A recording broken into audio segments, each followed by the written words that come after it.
নমস্কাৰ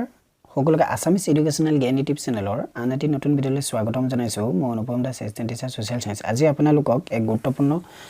খবৰ জনাবৰ কাৰণে ভিডিঅটো প্ৰস্তুত কৰিছো আশা ৰাখিছো আপোনালোকে ভিডিঅটো স্কিপ নকৰাকৈ শেষলৈকে চাই যাব আপোনালোকক আজি এই ভিডিঅৰ যোগেদি জনাবলৈ আমি চেষ্টা কৰিম যে নেশ্যনেল পেনশন সিস্টেম অৰ্থাৎ NPS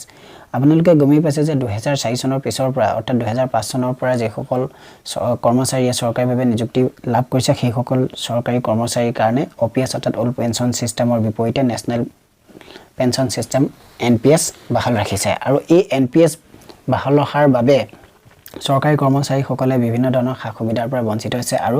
NPS অতৰাই ওপিএছ all pension system বাহাল ৰাখিবৰ কাৰণে বিভিন্ন সময়ত বিভিন্ন ধৰণৰ আন্দোলন আৰু কাৰ্যসূচী লৈ আহিছে যদিও আজি পৰ্যন্ত কিন্তু ওপিএছ বাহাল ৰাখিবৰ কাৰণে চৰকাৰী কৰ্মচাৰীসকলে কৃতকাৰ্যতা হোৱা নাই বা লাভদায়ক হোৱা নাই এতিয়া বিভিন্ন ধৰণৰ অসমৰ বাদ দি ভাৰতবৰ্ষৰ বিভিন্নখন ৰাজ্যক ওপিএছ বাহাল ৰাখিবৰ কাৰণে যি আন্দোলন চলাইছিল সেই ৰাজ্যসমূহ বহুখন ৰাজ্য অৰ্থাৎ বিভিন্নখন ৰাজ্য কিন্তু ভাৰতবৰ্ষত সাকসেস হৈছে অল নেশ্যনেল পেনশন সিস্টেম অৰ্থাৎ এনপিএছ অতৰাই অল পেনশন সিস্টেম বাহাল ৰাখিবলৈ কৃতকাৰ্যতা হৈছে আৰু আমিও এই ক্ষেত্ৰত অসমেও পিছপৰি ৰলে নহব অসমেও কিন্তু খুব সোনকালে যে ওপিএছ অৰ্থাৎ অল পেনশন সিস্টেম বাহাল ৰাখিবৰ কাৰণে সাকসেস হ'ব সেয়ে আমি আশা ৰাখিছো আৰু নিশ্চয় সাকসেস হ'ব গতিকে আজি আপোনালোকে এক গুৰুত্বপূৰ্ণ খবৰ এই ভিডিঅৰ যোগেদি শেয়াৰ কৰি আছো স্কিপ নকৰাকৈ ভিডিঅৰ শেষ অংকলৈ চাই যাওক আপোনালোককো আমি এই চেনেলৰ পৰা অনুৰোধ জনাইছো যাতে আপোনালোকে সকলোৱে আমি যিখিনি খবৰ শেয়াৰ কৰিম সেই খবৰখিনি যাতে কৃতকাৰ্যতা লাভ কৰে সেয়ে আপোনালোকক আমি অনুৰোধ জনাইছো সন্মানীয় সতীৰ্থসকল বৈপ্লৱিক অভিনন্দন গ্ৰহণ কৰিব আপোনালোক সকলোৰে প্ৰচেষ্টাত সদৌ অসম চৰকাৰী এনপিএছ কৰ্মচাৰী সন্থাই ওপিএছ প্ৰাপ্তিৰ লক্ষ্যৰে নিৰবিচ্ছিন্নভাৱে কাম কৰি আহিছে আমি ইতিমধ্যে ডিচিআৰজি অৰ্থাৎ ডেট কাম ৰিটায়াৰমেণ্ট গ্ৰেচুইটি দিবলৈ চৰকাৰক বাধ্য কৰাবলৈ সক্ষম হৈছে যদিও আমাৰ মূল লক্ষ্য হৈছে এনপিএছ বাতিল কৰি ওপিএছ অৰ্থাৎ অল পেনশন সিস্টেম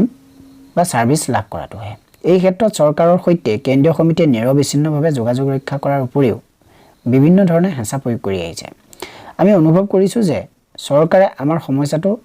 হৃদয়ঙ্গম কৰিব পৰা নাই বা ইচ্ছাকৃতভাৱে হৃদয়ঙ্গম কৰা নাই আমি ওপিএছ কেতিয়া গৈ পাম সেইটো চৰকাৰৰ ওপৰত নিৰ্ভৰ নকৰিব সেইটো নিৰ্ভৰ কৰিব আমাৰ ওপৰত আমি যদি নিষ্ক্ৰিয় হৈ বহি থাকোঁ আমি কেতিয়াও ওপিএছ লাভ কৰিবলৈ সক্ষম নহম গতিকে আমি 2 লক্ষাধিক এনপিএছ কৰ্মচাৰী একেলগে ওলাই আহিব লাগিব আমি চৰকাৰক দেখুৱাই দিব লাগিব যে আমাৰ একতা আৰু বল কেন্দ্ৰীয় সমিতিয়ে ইতিমধ্যে জুন মাহত পেনশন প্ৰাপ্তিৰ ৰথযাত্ৰা নামেৰে এক বিশাল কাৰ্যসূচী আয়োজন কৰিছে আমাৰ 2 লক্ষাধিক এনপিএছ কৰ্মচাৰী একেলগে ৰাজপথত নামিব পাৰিব লাগিব চৰকাৰক আমি দেখুৱাই দিব পাৰিব লাগিব যে ওপিএছ নিদিলে ৰক্ষা নাই এই ৰথযাত্ৰাৰ বাবে অসমৰ প্ৰতিখন জিলাই সংগঠনৰ সাংগঠনিক দিশসমূহ সুদৃঢ় কৰিব লাগিব অন্যথা আমি সফল হ'ব নোৱাৰিম সেয়ে প্ৰতিখন জিলাই নিজৰ জিলা সমিতিসমূহ পুনৰ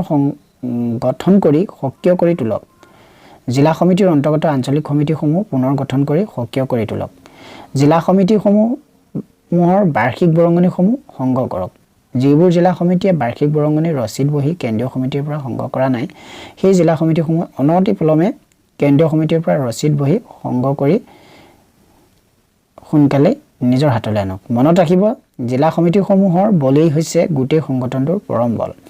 এই ক্ষেত্ৰত সমূহ জিলা সমিতিৰ সন্মানীয় সভাপতি সম্পাদকসকলে জিলাখনত এটা সক্ৰিয় টিম গঠন কৰি জিলাখনৰ প্ৰতিটো বিভাগৰ কাৰ্যালয়লৈ যোৱা দিহা কৰি সৰ্বস্তৰৰ এনপিএছ কৰ্মচাৰীসকলক আমাৰ ওপিএছ প্ৰাপ্তিৰ আন্দোলনৰ একোগৰাকীকৈ সৈনিক হিচাপে তৈয়াৰ কৰক কোনোবাই আমাৰ ওপিএছ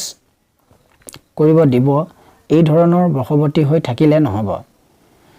কাৰণ ওপিএছ আমি বহি থাকিলে কোনেও আমাক